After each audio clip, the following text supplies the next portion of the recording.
Hi natives, I'm back with part 2 of this video English lesson series on conversational English. Now, if you haven't seen part 1, then you can click on the link above me and be taken to that video. And there you will learn how to start a conversation with just about anyone, anywhere.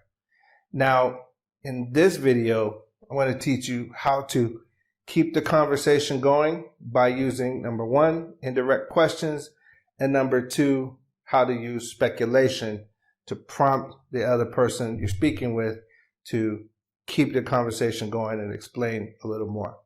And then finally, you're going to learn how to end the conversation in a smooth, easy way.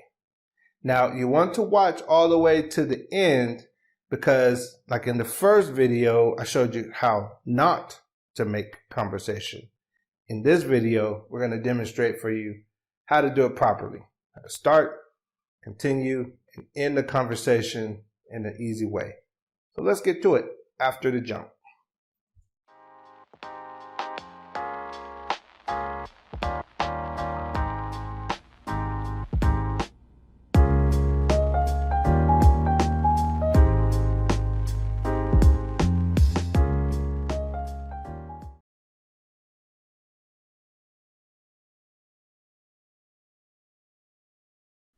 If you want to follow up indirectly, there are 2 ways to do it. Number 1 is to use starter phrases such as, just out of curiosity.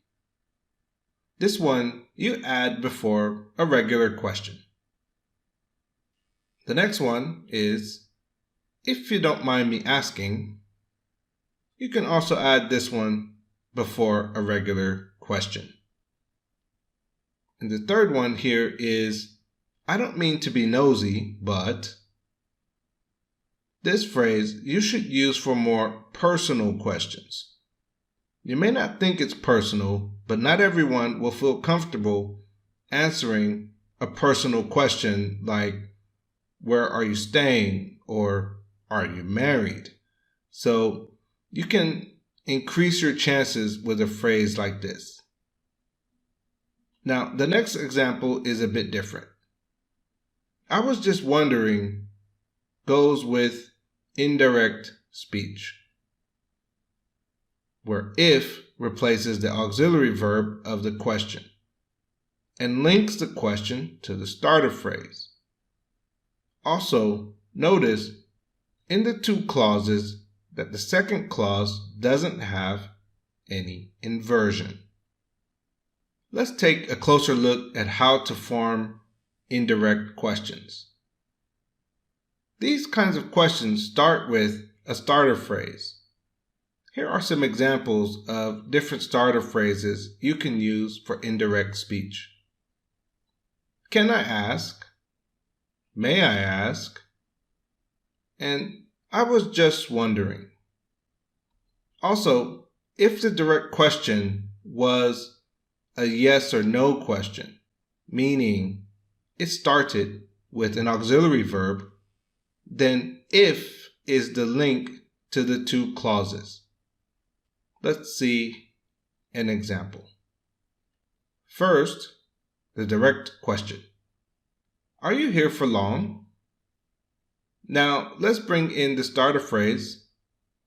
May I ask if, and wait, now our question is wrong.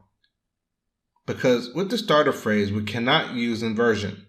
So let's fix it. WH question words such as who, what, why, when, where, and how link closed questions. Let's bring in another example. Again, let's start with the direct question. How long are you here for? Now, let's bring in our starter phrase. May I ask?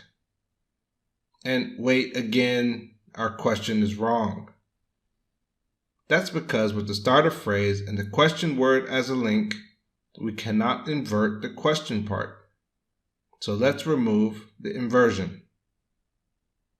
And there you have it. Let me just remind you one last time that indirect questions are framed as a statement without inversion.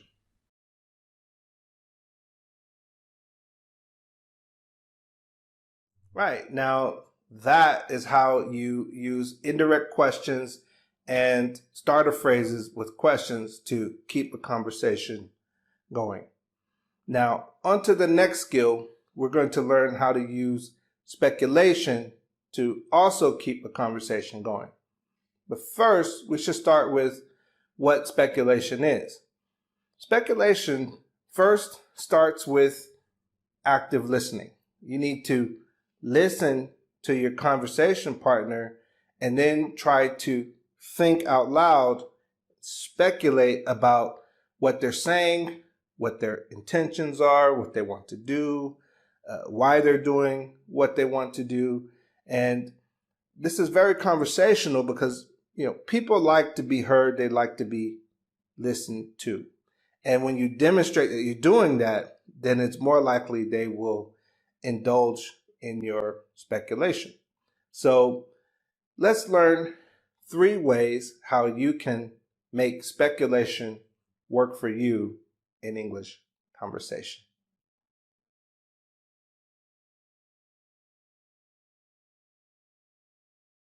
The first way we can speculate conversationally is to use modal verbs like must or can't, might or could. But we'll keep the focus on must. Let's bring in an example sentence. You must miss the weather back home. The second way to speculate is by using something we call question tags. Another name for these are tail questions. We form them by first adding an auxiliary verb and a pronoun like don't you or haven't you after a statement. And this tag transforms the statement into a question. One thing to remember is that the tag auxiliary must be in the opposite form of the statement verb tense. So if your statement is positive, then the tag is negative. And if the statement is negative, then the tag is positive. Let's bring in some examples. You miss the weather back home, don't you? Notice the statement is in the present simple and in the affirmative or positive form. So our tail was negative. Don't you? Now, let's bring in the next one. You haven't tried our Silesian cuisine, have you? Notice the statement was negative and the tail was positive. Now, this tense here is present perfect, so haven't tried, and the auxiliary verb in the positive is have, so have you? You haven't tried our Silesian cuisine, have you? Now, let's move on to the third and final way to speculate and prompt your conversation partner. To do this, we'll use a phrase, I take it. It's very similar to using must, and we simply add this phrase to our statement, and you have a speculation that your conversation partner will take as a question. Let's bring in the example. I take it you missed the weather back home. So again, we're using the same example, just putting it in a different form. I take it you missed the weather back home. Right, that does it for speculation. Practice these forms regularly in your conversations with native speakers to sound more natural in English. Right, now every conversation must come to an end at some point, so let's show you how to do it nice and easy. When I teach conversation, the exit for me comes in 3 steps. Step 1, you're going to thank or compliment your conversation partner. First, we want to get their attention with a filler phrase like well, so, or hey, and then look or listen. So listen, or hey, look, well, listen. And then comes the compliment. It's been great talking to you, but, or by thanking them. Hey, listen, thanks for taking the time to chat with me, but, and then you excuse yourself. But I should be on my way. But I have to get going. But I'm going to take off. Then, step 3, we want to wish or promise. We can make a wish by using the imperative form, have a. Have a nice day. Have a nice time. Have a nice stay in my country. Another way to wish is to use enjoy, also in the imperative. Enjoy the rest of your stay. Enjoy the rest of your day. If the person is eating, enjoy your meal. And the third form, promise, this is for people that you already know. If you know them, you can promise with I'll. For example, I'll contact you at the weekend. Or I'll send you those pictures we took. I'll friend you on Facebook. So these are some examples of making a promise. So now let's see these 3 steps at real speed. Hey, listen, it's been great talking with you, but I have to get going. I've got a bus coming in a few minutes, so have a great time the rest of your stay here.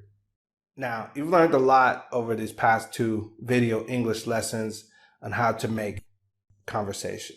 So now it's only right that we give you a proper demonstration on how to start, continue, and end a conversation. So watch this demonstration.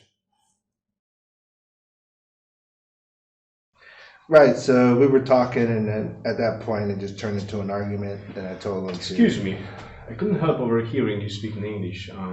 Just out of curiosity. One second. Are you from England? No, actually I'm from America. I couldn't help noticing you've got a map of Katowice.